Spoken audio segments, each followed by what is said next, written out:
Yang terkasih, saya teringat pada seorang bruder almarhum, yaitu bruder Kersten. Makamnya ada di makam di sini. Nanti silahkan dicari. Dia adalah orang yang sungguh berjasa. Tanpa dia tidak ada Giri Sonta, tanpa dia kita tidak pernah akan berkumpul di tempat ini. Dia adalah orang yang membuat orang pribumi, orang Jawa pertama, Pak Sari Kromo dan penduduk di Kalibawang dibaptis. Tanpa Bruder Kersten ini kita tidak pernah akan ada, tidak ada gereja Katolik Jawa. Saudara-saudari yang terkasih, kita tahu bahwa misi di Jawa pertama adalah misi Van Lith bukan misi pertama sekali, tetapi yang penting adalah misi Romo Van Lith di Muntilan dengan mendirikan sekolah guru. Pada waktu itu Romo Van Lith sekolahnya sudah berjalan mungkin beberapa tahun, 3-4 tahun, tetapi tidak ada baptisan. Lalu pada waktu itu provinsial, pemimpinnya Romo Van Lith di Belanda mengatakan, pulang saja, tutup karyamu. Tetapi pada waktu itu di sekolah misi Van Lith Muntilan itu ada klinik untuk kesehatan siswa dan juga untuk warga sekitar. Bruder Kersten bekerja di klinik itu. Pada suatu hari ada seorang bapak yang dari Kalibawang itu yang namanya Pak Sari Kromo itu datang ke klinik itu karena beliau Pak Sari Kromo itu gudigen atau kudisan di kakinya dan tidak sembuh-sembuh. Dia berobat ke macam-macam orang pinter, dukun segala macam, tidak sembuh.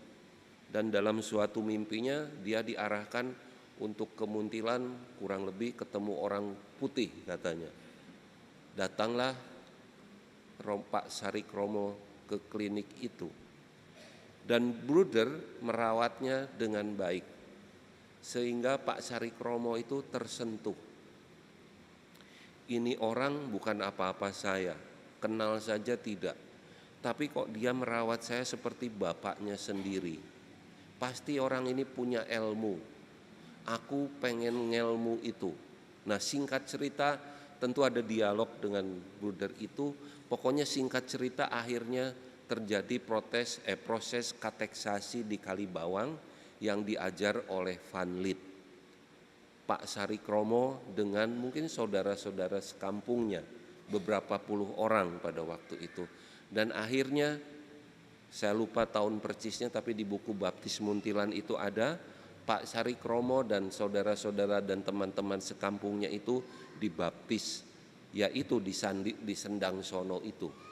Itulah kira-kira kisah kita bisa ada di sini. Sejak itu mulai ada orang-orang Jawa dibaptis dan gereja berkembang di tanah Jawa itu. Ini yaitu karena seorang Van Lith tentu ada peran.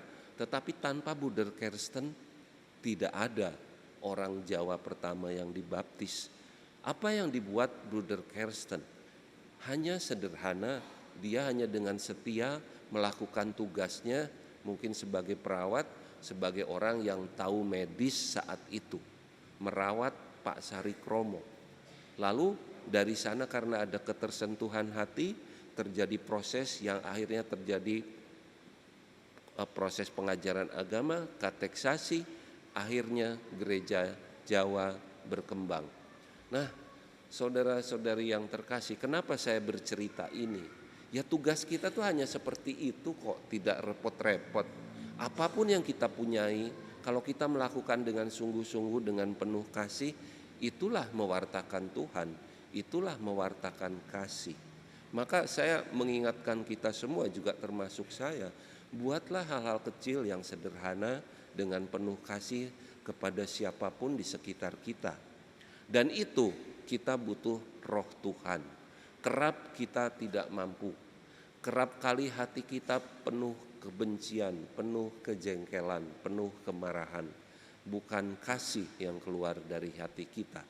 Maka kita perlu dengan rendah hati selalu mohon bantuan Roh Tuhan, Roh Kudus, agar memampukan kita yang rapuh, kita yang lemah ini untuk mengasihi, untuk mewartakan karyanya di tengah-tengah kita.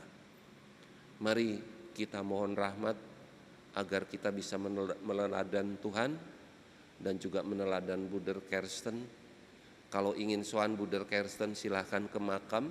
Makamnya itu yang bersama Romo Driarkara segala macam itu ditumpuk ya, di beberapa makam dijadikan satu. Beliau di sana. Tulisannya juga sudah agak kabur, tapi beliau ada di sana.